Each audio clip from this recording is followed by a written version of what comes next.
All right, Kevin back with you for another episode of the $1 Million Relationships Podcast. And today I'm here with John Nimmo. John, welcome. So Uh, awesome to have you on the show today. Thank you for asking. It's great to be here. I'll tell you, you and I have had some previous conversations. It has been such an honor getting to know you a little bit. And you and I, we are certainly on the same wavelength when it comes to a lot of stuff around relationships, for sure. And I've been looking forward to this conversation today. And I want to start off by giving it. You were going to say something? No, go right ahead. Okay. Yeah. I want to start off by giving a shout out to David Osk because David was the one that introduced you and I. And actually, just before we hit the record button here, we were talking about, man, how valuable that is to be introduced, you and I, to by somebody that we already both had this relationship with. And because when that introduction comes through, it like carries such weight with both of us because of who made it. Well, And and that's so true. I mean, the truth is they wouldn't refer or recommend you unless they've had a positive experience. yes, And so I yes, think it's important that to go forth with integrity. I like to say genuine and strategic. Be really genuine in your work and in your career and in your friendships and in your relationships. Be genuine. Doesn't mean that you can't be strategic yeah, in helping other people, right? yes, So David's been instrumental in that, and what a great guy. yeah, What a for great sure, guy. for sure, yeah. And you know what? A testament right there to the power of right relationships, which of course is what this podcast is all about, And Yes. so Yeah. um, I just want to kind of start by digging in with you a little bit. And let me just start with this. It's a really simple question to start with. John, what do you do and who do you serve? Well, if I could say it very simply, um, I help organizations, my clients, and people ignite the change they need to see in their business and in their life. We all know we need to make change. Yep. Yep. Um, we all know there are things that if we could come up with our ideal situation, that it would be different. And I believe in the power of mentorship. I believe in relationships. I'm a certified executive coach, and I believe in that because sometimes mentors, coaches, advisors that are trusted can see things in us we can't see in ourselves. Yeah. And so we need help sometimes to just, I like to say about leadership that courageous decisions determine leadership. Yeah. And sometimes we need to ignite that courageous attitude within us. Yeah. Yeah. And so it's not easy. It sounds simple, but just because it's simple doesn't mean it's easy, That's right? right. And That's right. Yeah. Yeah. What inspires you most about the work that you get to do, John, and the impact that you get to make? yeah, I think at this stage in my life, after going through, you know, failures and disappointments, Peter Drucker said it right: fail fast, fail first, fail often. Mhm, mhm, mhm. and and I think that epitomizes my life, and I can't answer the question as to why I'm resilient or why I'm persistent through all of the mistakes I've made. And some of those have been significant. Yeah. I failed out of college really early, had to go back. I ended up homeless after being fired from IBM in the 80s. Um, but for some reason, I embodied the principles of persistence and resilience. And I don't know where that comes, but I love to impart that to the people I coach, Hmm. to the teams I work with, to the executives that I confer with, um, is that we, especially in today's economy, in today's world, I believe we have to be resilient. Yeah. Resilient. We've got to bounce back, Yeah. sometimes more than once, For right? sure. Yeah. Yeah, Yeah. yeah. So Yeah. that's kind of what drives me. Is I've been there, I embody those principles, and I share them with people to ignite the change that they want to see in their own lives. That's awesome. That's awesome. How did you get into doing the kind of work that you now do? What's your backstory? Great question. I have a mentor, Okay. whom I've had for 28 years. Um, uh, I'll share his name is Greg, and I'll share a Gregism with you that he taught me a long time ago. And he said, put your dreams in this hand. Raise your right hand. Put all your dreams and your aspirations in this hand. Hmm. And then put what's required in your left hand. And realize that if you can't do this, you will never have this. Yeah. If you can't do the requirement, then you can't have this. And so in 2014, Greg came to me and he said, I think you and I need to join the John Maxwell team.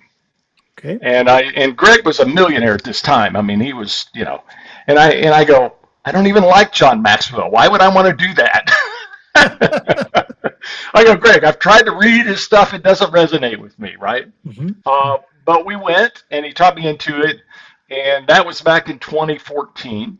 And I met instrumental people at that event in Orlando, as well as going through the certification process. And that's not, you know, that certification is kind of a, I don't want to call it a fly by night. It's meaningful for a lot of people. I didn't get much meaning out of it, but I was certified. And then I went on to get other certifications later. So Okay.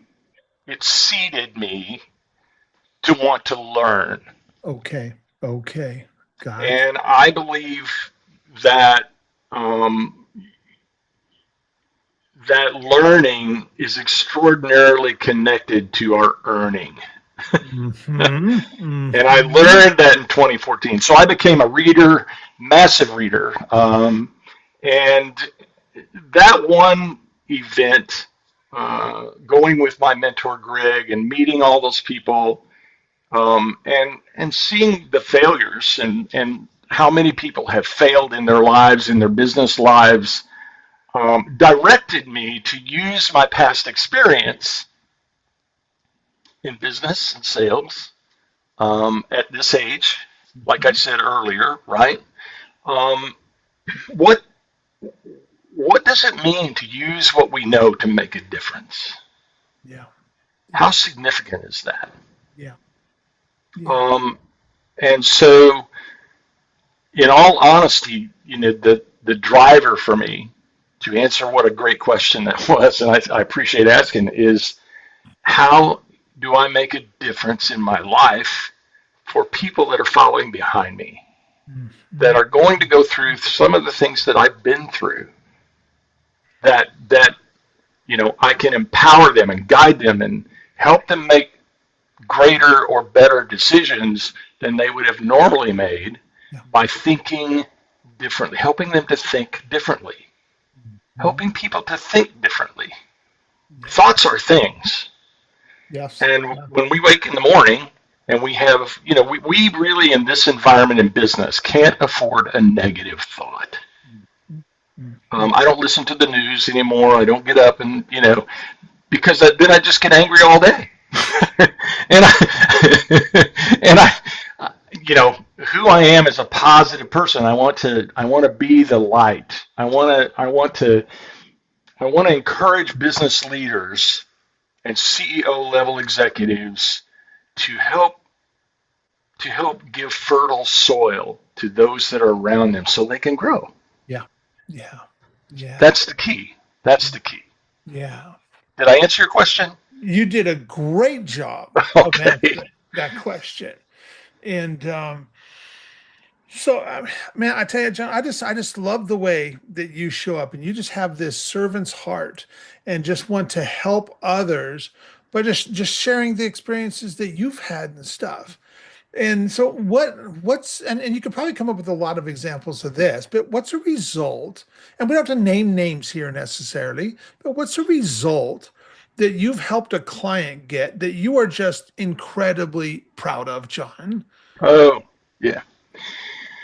Well, I've had $500,000 sales, right? I mean, I've developed a business. I think I could give you a great example of a leadership example. And leadership Okay. today is such an overused term. I feel like it's ambiguous. I mean, if I ask Kevin and said, Kevin, what's the definition of leadership? You're going to get a plethora of answers, Totally. because it's not. We all define it differently. So my definition of leadership, and I'll just share the story. So one day, I had an administrative assistant. Her name was Kaylee. Okay. Kaylee, and I'm flying out of town, and I drove by my office at 4 in the morning so I could be at the airport 2 hours later. And the light is on in my office, and Kaylee is in my office. And Kaylee at this time is 25, 26 years old. Okay. So I get on the phone. I go, what are you doing? And she said, well, I didn't get everything done yesterday I wanted to get done. I thought I'd show up early today so I could work in the office while no one's here and get the things accomplished that I wanted to accomplish to start my day. Now, if you think into that, if you think into leadership, my definition of leadership is the people that I lead. I want them to do things because they want to do things, not because I want them or dictate for them to do things. Yeah. And that comes to being a part of a vision, being a part of a team, having a strategy that's well communicated to your executive teams, to your people. Because when they begin to really take ownership, your company, your life, everything gets easier and you can explode your results. Yeah. Yeah. I love the way you shared that I want them to do this because they want to do this. And that, I mean, we can focus on that and just, let people do what they want to do and just kind of help them guide through that process. That's some power right there. Oh, very much. And I find, we talk about vision and leadership and these vague words all the time, but really we don't communicate those things at the emotional level for people to really grasp. We, as leaders, tend to talk logically, A to B to C to D, when we know, based on Dr. Daniel Kahneman's book, Thinking Fast and Slow, we make decisions 95% of the time from our emotional mind. Yeah. Yeah. And if you think about that situation, that was an emotion that my administrative assistant had that drove her forward. Mm-hmm. And we must learn to communicate emotionally as leaders, as CEOs, because that's where people make decisions. Yeah. That's right. And so when you communicate your vision, your strategy, being really genuine and strategic, using the tonalities and involving your own emotions and sharing with the reasons why things must move forward at the emotional level. And there's a way to do that. Yeah. That has such an impact on your organization. Yeah. We've long heard that, people take action, people respond because they are emotionally engaged and they back it up later. They back up their decisions. We all do this. We back up our decisions with logic after the fact, Yes. And we talk about why we made a good decision, but it's all emotional in the moment. It's complete emotion in the moment, and if you think it's not, then you're not really aware of the subconscious mind and how that functions. Yeah. Our own subconscious is where we hold our self-image and our belief system and our self-esteem. It's where we think about how others think about us, and that drives our behavior. So belief drives behavior. Mm-hmm. The diet industry is a multi-billion-dollar industry because people try to change their behavior as opposed to changing and fixing their belief system. Because belief drives the behavior. Yes. And that's true in business, with your executive teams, salespeople specifically. I work with a lot of sales teams and a lot of salespeople in training. Yeah. And I find it interesting that most salespeople come up with every excuse in the world to not be 100% engaged in their work. so, so, I want everyone to be like Kaylee. I want everybody to be, Yeah. fully engaged. Yeah. And I think most companies recognize that, if you were to take an evaluation and say, are my people 100% engaged? Are they functioning at capacity? Mm-hmm. The answer to that's going to be probably not. Yeah. Yeah. And that's where we teach culture. It's a behavioral shift in culture, as Patrick Lencioni would say in the Advantage book. And we don't tackle that so much because the logical part, the marketing, the accounting, all the numbers, the quantification is so easy. It's all in the numbers. Yeah. Yeah. But challenging behavior for a leader is something that's uncomfortable, Yeah. Yeah. right? And behavior is what is being driven by Belief. our self-image, by our subconscious, by our belief. Yeah. Yeah. Yeah. I hope I didn't ramble on too much there, but No, I mean, you're man. What man? I am 100% with you on that. And that rather than trying to change behavior, we just what is a belief that has maybe I've got that might be outdated now, or that really is no longer true, or that maybe never was true. I'm well, sorry. we can't deny there's changes going on in society. Like, what do you believe about AI? What do you believe about the internet? What do you believe about communication? Yeah. And all of that drives behavior positively or negatively. Mm-hmm. Yeah. And so if we go to work on, the coaching aspect of coaching our managers, what belief precipitated you taking that action? Mm-hmm. Great question, right? Yeah. What to use Daniel Kahneman in his book talks about experience bias. All of us have a bias about current events or current action based on previous results. Yeah. Yeah. Because results drive emotion, Mm-hmm. right? So we have a result, positive or negative, and that result creates a new emotion. And that emotion is what drives our next decision, and then the Mm-hmm. next one. And Mm-hmm. so it's a cycle. Yeah. It's really a cycle. Yeah. Yeah. Well, this has been really fascinating. Okay, so now that we've got a little bit of context set here, and I'm sure there's people listening to this going, "Man, Kev, John's really got me thinking now," and that's okay. That's good, and I'll make sure we don't leave you hanging either. Okay, so All right. so okay, I'm going to switch gears just a little bit, and I want to move our conversation over to like start talking about relationships. So, have you ever been introduced, John, to a person or persons who completely changed the course of your life or your business, so much so that much of what you have today would not be possible if not for this person or persons? And I'm just really excited to hear your story and your experience around this topic of relationships. Well, we know the story of Greg. Mentored me for 28 years. I was young, and here was a guy who was a millionaire who took me under his wing, shared every Gregism on the planet with me, I call him, that I wouldn't be here without him. I wouldn't be at this level. And there are people in my life, multiple people. I'm a relational guy.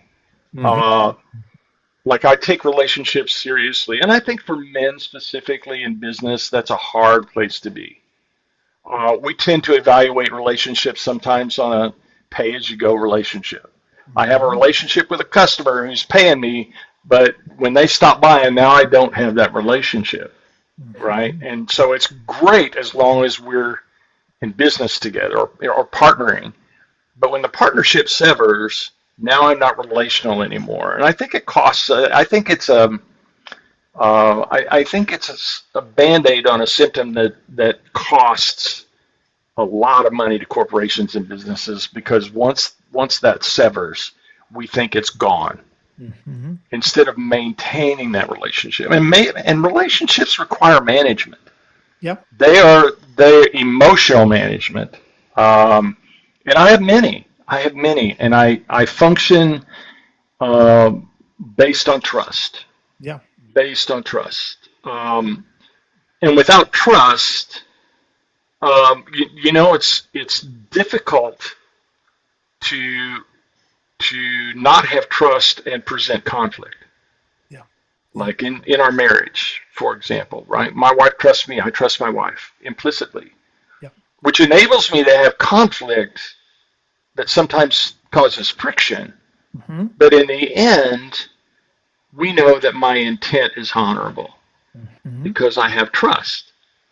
And because of that foundation of trust with employees, with staff, with people who trust me, you and I, for example, we've been introduced relatively lately Mm-hmm. by David through conversations.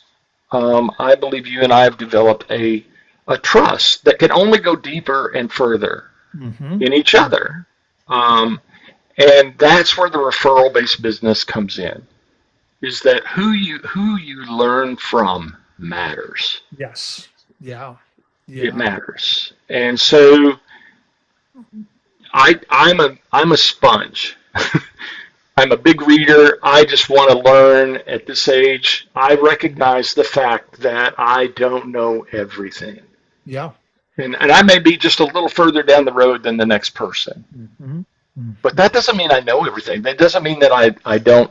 And in leadership today, especially at the CEO level, there's so much pressure to have all of the answers. Yeah. Yeah. Yeah. Um, and, I love what Steve Jobs said. I don't hire smart people so I can tell them what to do. I Mm-hmm. hire smart people so they tell me what to do. Yes. Yeah.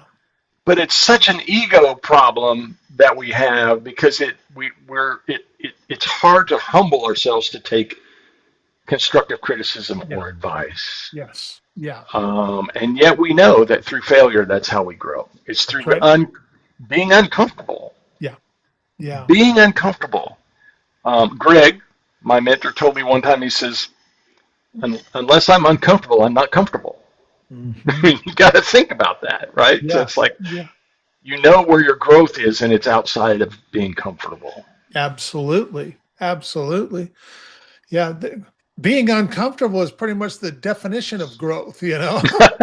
That's, that is how we grow. Yeah, I read a statistic lately that toddlers fall down about 1,200 times before they Wow. walk. Wow. Wow. That's a lot of times of falling down, you know? It is, Just and keep, yet all of us are up walking around. So the question is, yeah. if you quit, who told you? Who taught you to quit? Yeah. You weren't born with that. That's right. That's right. Yeah. Anyway, so it's Yeah. Well, so and once again, you could probably come up with a lot of examples for the question that I'm about to ask you again, but I just want to, challenge you to come up with one example. So what's an example of a situation where you personally, John, got to make a really substantial impact, and maybe in the moment, maybe it even surprised you a little bit where you were like, wow, look at what just happened there. And yet you also know that would have never been possible if not for the relationship that you and Greg have had all these years. yeah. So years ago, I was in the real estate business. I had a Remax franchise, and for most, they know that there's a pretty low threshold of entry into the real estate world. Mm-hmm. You get licensed, and you go.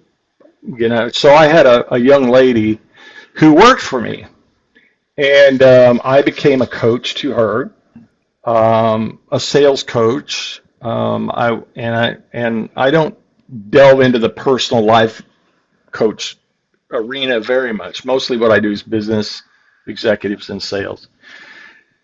And Sarah and this young lady had a $543,000 sale after 3 months of coaching that she would not have had with the executives that she had to deal with in this sale. Okay. Okay. And where am I going with that? The evaluation of clients in real estate. $1 million client doesn't have the same mindset as somebody buying $120,000. That's right. That's Their right. mindsets are different. And so the level of communication you must have, you must be able to deduce and communicate at that level, Yes. right? So it's a lot like why attorneys' sons and daughters become attorneys. Doctors' sons and daughters often become physicians. Mm-hmm. Mm-hmm. It's the environment that they're in, and their method of communicating is at a higher level Yeah. than others. No disrespect to anyone here. Yeah. But what I'm saying is recognize who your ideal customer is. Learn to communicate at their level. Yeah. Yeah. Go where they go. It's that focus of who do I need to become in order to attract the business that I want to attract. Mm-hmm. Mm-hmm. The emphasis is on me. Yes. And so it's a great story. If Karen were on, she would certainly chime in here a little bit and say we've never had that done. Yeah. And so, you know, I've taught salespeople all over the planet, and I could go back and name several who have had outstanding results. But I think you have to get out of the mindset of what sales actually is. Yeah. And I always tell companies when they call me, you don't have a sales problem. What you have is a communication problem. Mm-hmm. And if we communicate correctly with empathy and trust and authority, Mm-hmm. Mm-hmm. that carries much more weight than trying to coerce somebody or force somebody into buying something. You bet. Yes. Absolutely. Absolutely. Yeah. Well, for anybody, well, I'm thinking about how I want to frame this. So what, since we're talking about sales and you have a lot of experience in this, you know, we when making when we're in sales conversations, I think a lot of people get wrapped up in, well, I'm here to make the sale. You know, that's my job here. But that's not our real job in a sales conversation. What is our real job in a sales conversation, John? Yeah, great question. Great question. I think over the years we've mistaken sales has migrated and evolved. Mm-hmm. Sales now is a partnership. So my own definition of sales is at the highest level, sales is about serving. Yes. Yeah. That's it. Yes. It's about serving the client to help them solve a need or a problem that they have. Yeah. And so, you know, what I always say is selling is not telling. Mm-hmm. Communication is about listening. Mm-hmm. And fundamentally, Kevin, you know, until people feel heard, they can't hear. Yeah. Yeah. And so the real question is how do we engage in discovery? How do we engage in intelligence gathering so that we know what the problem is and we can then serve our client in the best way to help them move forward to solve that problem? Yeah. Yeah. And one of those is engagement. You know, for at the corporate level where I work with companies who have 50 salespeople, it's engagement. And how do we engage in a way that builds rapport? Mm-hmm. And we all know the word, Yeah. but we don't have a meaning to the word. It's kind of like leadership. Right? Oh, I know when I'm in rapport, when I'm not, but how do I establish a meaning? So rapport is characterized by understanding, trust, and empathy, which makes communication easy and possible. Yeah. Yeah. So when your communication is broken down, you've broken rapport. Mm-hmm. Mm-hmm. And so the key is communicate. It's this open river of communication whereby I'm not forcing, I'm not coercing anyone to buy anything. I really sincerely and genuinely want to help you solve a problem. Yeah. That's it. Yeah. And that changes the whole outcome right there. Yeah, it does. Yeah, it Yeah. really does. If you go into the sale with commission breath, I promise you, money will be the first thing to leave. That's right. That's right. Yes. Yes. Because people can totally sense that, Oh, and yeah. we can't hide it either. We can't hide No, it. there's a wall built right there. Yes. So Yeah. yeah. Yeah. Well, for anyone that has been listening to this and thinking to themselves, man, Kevin, I really love John. I love who he is. I love how he shows up. And man, maybe he can even help us with some stuff. Or maybe I'm thinking of somebody else that I might want to let know about John and stuff. Any websites, any resources we can make available for folks?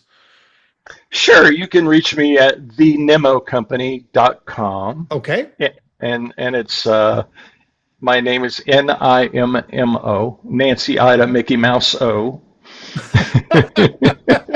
I like it. Yeah, and thenimmocompany.com. My email is john at thenimmocompany.com, and you Okay. can share my phone number. I don't mind, having my personal number out. Okay. Um, and I just say that, when recognize the exponential power of hard work and big dreams. Yeah. Yeah. You- Hard work and big dreams, and then for you who are leaders, for you that are leading teams, you're a C-suite executive, you're a manager, create an environment where people can grow. Mhm. That's what they really want. We Yeah. are designed to grow, Yeah. and you have to give fertile soil for that, Yeah. right? You've got to provide the soil that's fertile for people to grow, Yeah. and then embrace incremental growth. It, Hmm. neither one of us got here in a day. That's right. We got here step by step by step by step. Yeah. And so I think most of the time we as, leaders, we want immediate results. And oftentimes it just doesn't happen that way. Yeah. Yeah. So we all want to be more, have more, do more, become more. Hmm. But understand that people go at a different pace. And your job as a leader, my job as a leader, is to increase the exponential pace at which they get there. Model the behavior they want to see, create a fertile soil so that their seed can bloom and grow and blossom. Yeah. Yeah. Make Yeah. sense? Does that make Good sense? stuff. Good. Yes. Absolutely. Yeah. I just want to be empowering for people and stuff. Yeah, yeah. Yeah. Well, and oftentimes we don't see growth. Yeah. There's one of the universal laws is the law of gestation. The farmer goes out and plants beans in the field and he starts watering the field and we don't see what's happening, right? But Yeah. underneath the soil, things are Stuff's happening. beginning to change. Hmm. And it doesn't take long that you will start to see results. Yeah. When you plant in fertile soil, you grow the seed, you allow the gestation period, people will come along. They really will. Yeah. Yeah. Absolutely. We just be us and keep doing our thing, and the right people are attracted to us in perfect timing, which isn't necessarily always our timing. So Yeah, I want patience and I want it right now. that's right. That's right. Give me some of that now. Yeah, So yeah. John, I want to thank you so much for taking the time to have this conversation today, and I just share from your heart. I really appreciate it. I really appreciate you, and I am excited to get this out there and share it with other entrepreneurs because I know how inspiring this is going to be for them. And Well, yeah, it's been a pleasure being here. It's always a joy, my friend, to talk with you. So I always get so much. Thank you, Kevin. you are so welcome.